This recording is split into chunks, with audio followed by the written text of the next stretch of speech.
252 million years ago, 96% of everything living on this planet vanished within thousands of years.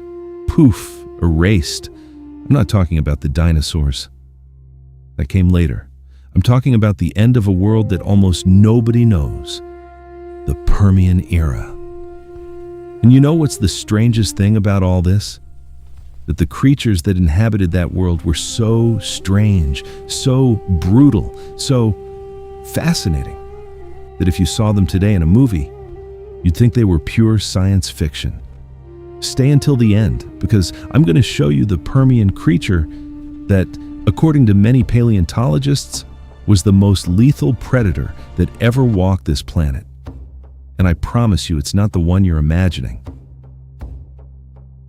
All right, before I introduce you to these guys, I need you to understand what kind of world they lived in, because this was not the Earth we know. We're talking about between 299 and 252 million years ago. Back then, all the continents were fused into a single giant supercontinent called Pangaea. Imagine a world without the Atlantic or Pacific Oceans separating the continents, just one enormous landmass surrounded by an ocean called Pangaea. The climate was extreme. Coastal areas were humid and warm, but the interior of Pangaea was an infernal desert with temperatures that could exceed 60 degrees. Not exactly a place to sit down for a quiet coffee, right? And here's the thing, something important that most people don't know. In the Permian, dinosaurs didn't exist yet. Not a single one. The rulers of this world were completely different creatures, many of them more closely related to us, the mammals, than to reptiles. How is that possible? I'll explain that in a moment. But first, let me introduce you to the main characters of this story. Look at this creature. If I showed it to someone on the street, 90% of people would say it's a dinosaur. But no, not at all. This is the Dimetrodon, and it's probably the most famous Permian creature, even though very few people know its name. You may have seen it in plastic dinosaur toy sets when you were a kid. That weird creature with a giant sail on its back. Yeah, that one. The Dimetrodon measured between 1 and 4 meters in length, depending on the species. It had a very long skull with 2 distinct types of teeth, cutting teeth and tearing teeth, something uncommon for the time. That's where its name comes from, 2 measures of teeth. But the question everyone asks is, what on earth was that sail for? Well, there are several theories. The most accepted one is that it used it as a temperature regulator.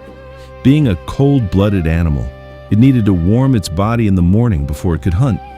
With that enormous sail, it could absorb heat from the sun much faster than its prey. Pure competitive advantage. Other scientists suggest it may have also used it to communicate visually or to attract a mate, like a prehistoric peacock, but with teeth. Now here comes something that will kind of blow your mind.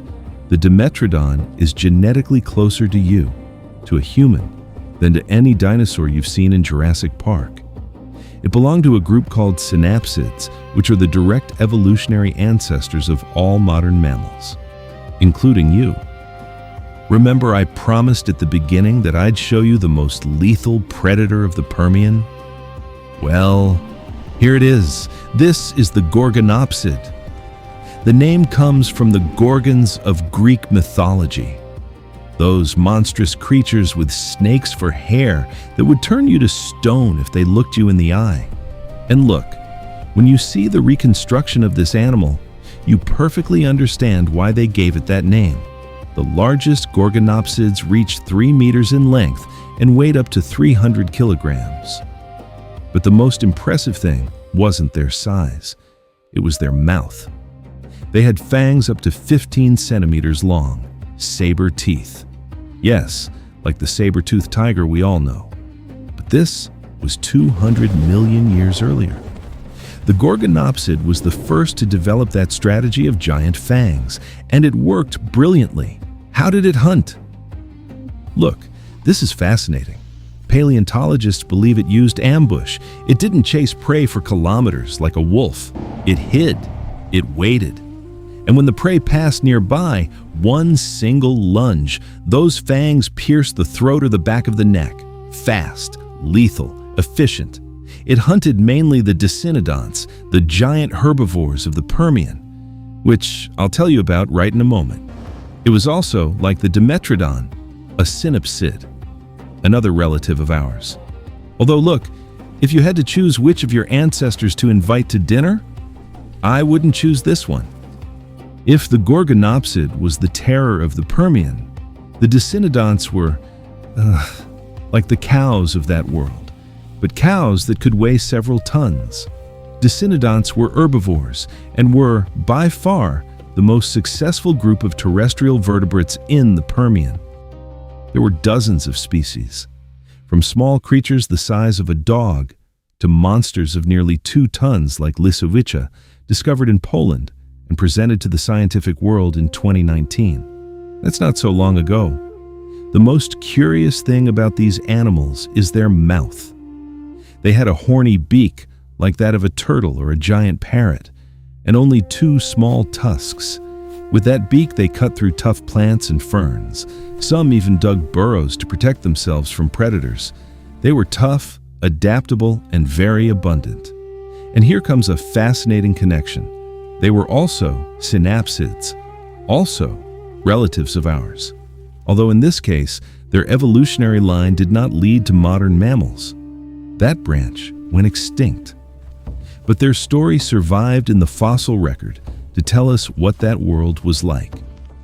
All right, and we reach the hardest moment of this story. 252 million years ago, something happened that scientists call the Permian Triassic extinction, or in more brutal language, the Great Dying. It was the most devastating mass extinction ever suffered by life on Earth. Far worse than the one that killed the dinosaurs. 96% of all marine species, 70% of terrestrial vertebrate species, gone within a relatively short geological period. What caused it? Here's the thing, and scientists are still debating the details, but the most solid theory points to massive volcanic eruptions in what is now Siberia, known as the Siberian Traps. Eruptions that lasted thousands of years and released insane amounts of CO2 and sulfur dioxide. The result was extreme global warming. Ocean temperatures at the equator rose several degrees, and acidification of the oceans that destroyed the base of the marine food chain. Without plankton, without corals, the entire system collapses upward. On land, the Gorgonopsid disappeared entirely. The large dicynodonts, almost all extinct. The Dimetrodon had already disappeared millions of years earlier in a prior extinction event during the Permian. Life took between 5 and 10 million years to recover.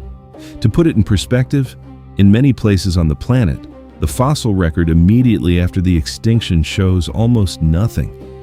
Only a few simple organisms survived. Look, I think there's something deeply human about studying the Permian. The Dimetrodon, the Gorgonopsid, the dicynodonts. These animals are not strange curiosities in the fossil record. They are our ancestors. Without them, without that synapsid line that miraculously survived the Great Dying, mammals would never have existed. You would not be here watching this video right now. What survived the Permian extinction was small, generalist, resilient. Some small dicynodonts, some primitive reptiles. And from those survivors emerged all the diversity of terrestrial life we know today. Dinosaurs took over for 165 million years. But when they fell 66 million years ago, mammals, direct descendants of those Permian creatures, were ready to take charge. And today, here we are, descendants of survivors. Twice. If this story seems fascinating to you, and it should, because it's literally your story, give this video a like. It helps me enormously to keep creating this kind of content.